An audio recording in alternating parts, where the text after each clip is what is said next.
Good morning, students. It's a continuity of Civics Lesson 1, Indian Constitution. Now, the first subheading of Indian Constitution is Directive Principles of the State Policy. Directive Principles of the State Policy was framed, Part 4, the article number is 36 to 51, is placed in the Constitution. The Constitution does not contain any classification of the directive principles. It is not clearly classified into any directive principles. They can be classified into three broad categories. One is a Gandhian, and another one is a liberal intellectual, and third one is a socialist. And these principles are not enforced by the code. This principle is not the interference of the code. Dr. Ambedkar, who is he? Do you remember? He is the father of Indian Constitution. He declared these principles as a novel features of the Indian Constitution. Novel features of Indian Constitution. Who said this? Dr. B.R. Ambedkar. And fundamental duties. The next subheading is fundamental duties. The fundamental duties in the Indian Constitution are inspired by the Constitution formed the former USSR, that is Russia. The former USSR, we can inspire in that former USSR. And the fundamental duties is inspiring from USSR. The 42nd Amendment Act of 1976 added some responsibilities of the citizen to our constitution called the fundamental duties. So the 42nd Amendment Act on the year is 1976 added some important responsibilities to the Indian citizens, that is called the fundamental duties. And the next one is list of fundamental duties. They are given the 9 fundamental duties given. First one is the Constitution and the respect. It deals with the inspiration of the national flag and the national anthem. So we should give the respect for our national flag and national anthem. This is our important fundamental duties. And then second one is we must give the respect for our freedom fighters. So freedom leaders, socialist freedom leaders, we should give the respect to that person. That is also our important duty. And then third one is unity and integrity, and protect the sovereignty. This is also our important duty. And fourth one is to defend the country and render the national service when called upon to do.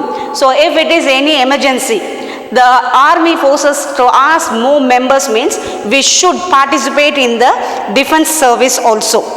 And the next one is the value and the preserve the rich heritage of our compounds culturals. So we should give a more respect to our cultures. And the final one is the safeguard public property and not interfering the violence. We should give the most important public properties. We should protect the public properties and not interfering in the violence. And then next subheading is central state relations, legislative relation, administrative relation, and financial relations. These are the 3 types of relations between state and the central government. The first one is legislative relation. The Union Parliament has been the power to legislate for the whole or any part of the territory of India. So the Union Parliament have the power to legislate. There are 3 wings of our constitution. One is the legislative, executive, and judicial. These 3 wings is most important to our constitution. And the first one is legislative. It's a whole and any part of the territory of India. It is most important power. The Union Parliament has the power to legislate for the whole or any part of the territory of India.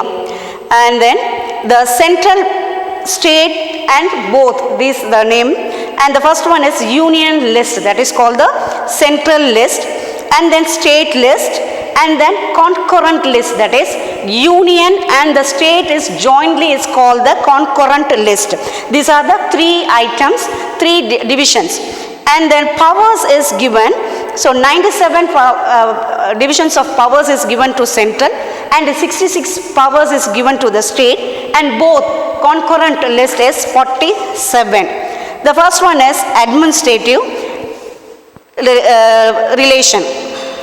The matters which respect to which parliament has exclusive power to make law. So the parliament is have a exclusive power to make a law.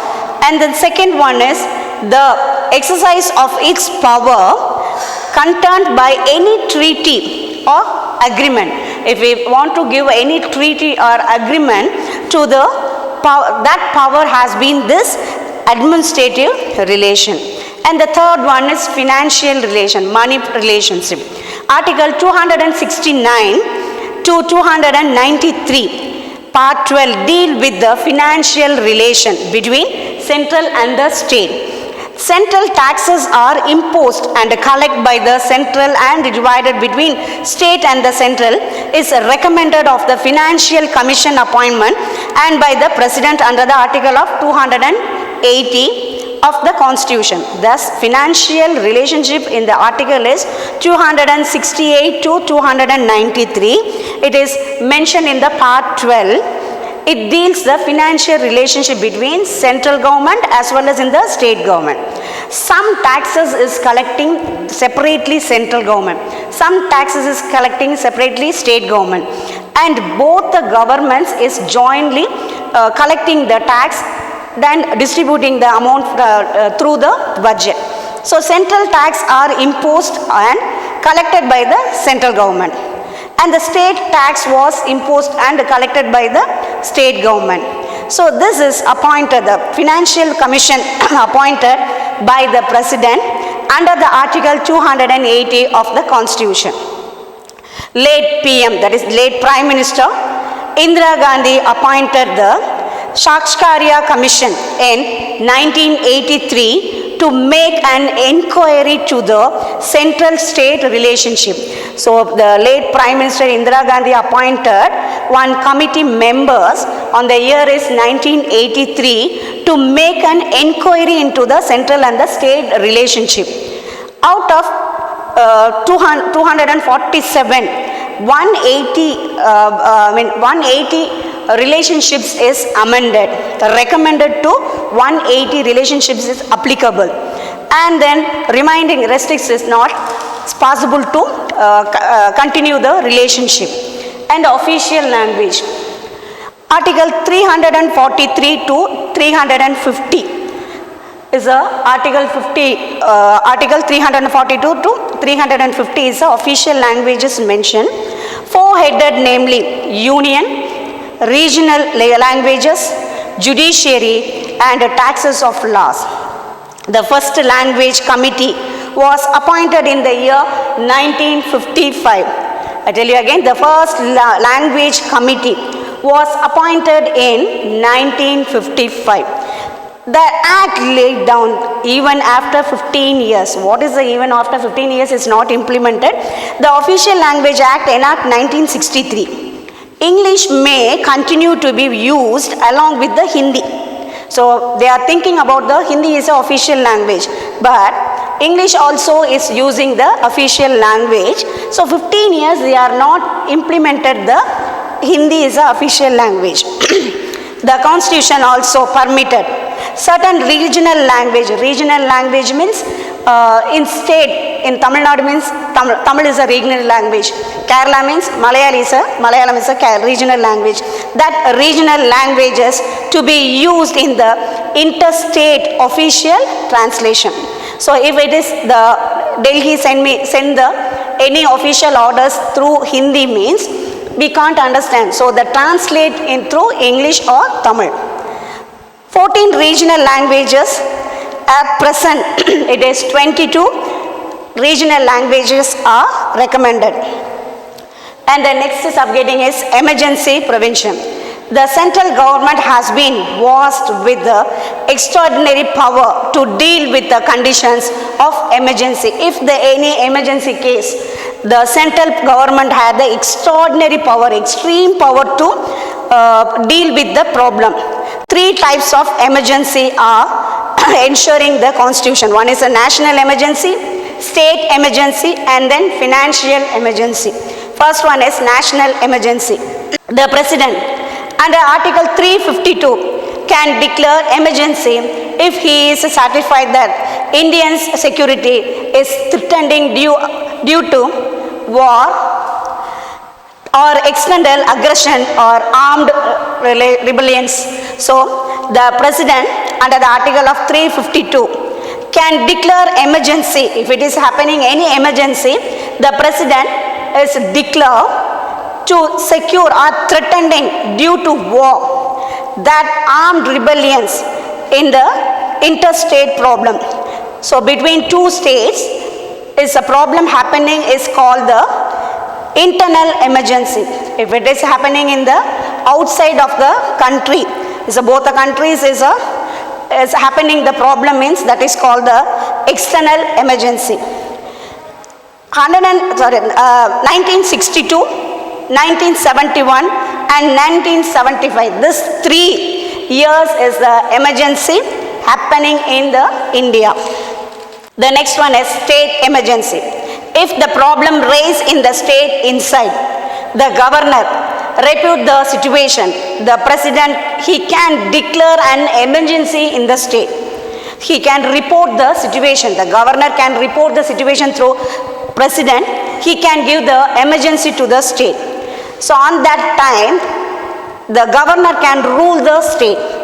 That state is governed by the governor on behalf of the president. For the first time, the president rule was imposed in Punjab in 1951. So the first time, governor rule held in 1951 in Punjab. Financial emergency.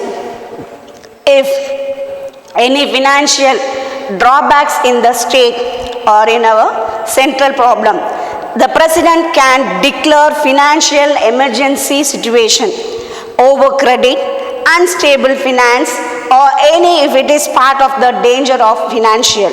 He can give the emergency order to reduce the salaries and allowances. Even Supreme Court and High Court and all government staffs can reduce the salaries or reducing the cut off the allowances. This type of emergency has not been declared in India so far. It is in India, this situation is not happening so far.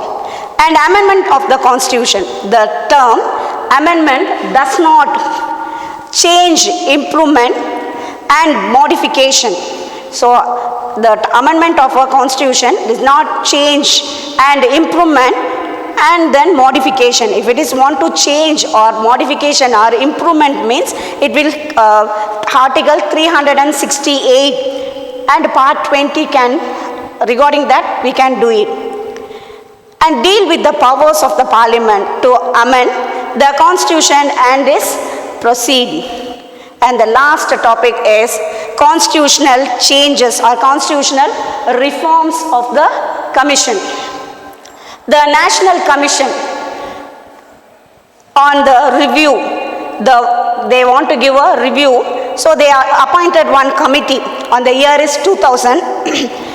In April 2007, the 3 members commission held by the former Chief Justice of M.N. Pucci. So he is the head of that committee. He is reviewing the constitutional, if it is any necessity of changing. The final subheading is Constitutional Reform Commission. The National Commission to review the constitution, they formed the committee on the year is 2000. M.N. Venkatachalam, he is the head of that committee. And then in April 2007, the 3 members commission headed by the former Chief Justice M.N. Pucci. These peoples are jointly to discuss the committee, discuss the constitution, if it is necessary to change or to improve the are added to the constitution, this and that. Up to this, I am completed this civics lesson 1, Indian Constitution. Thank you.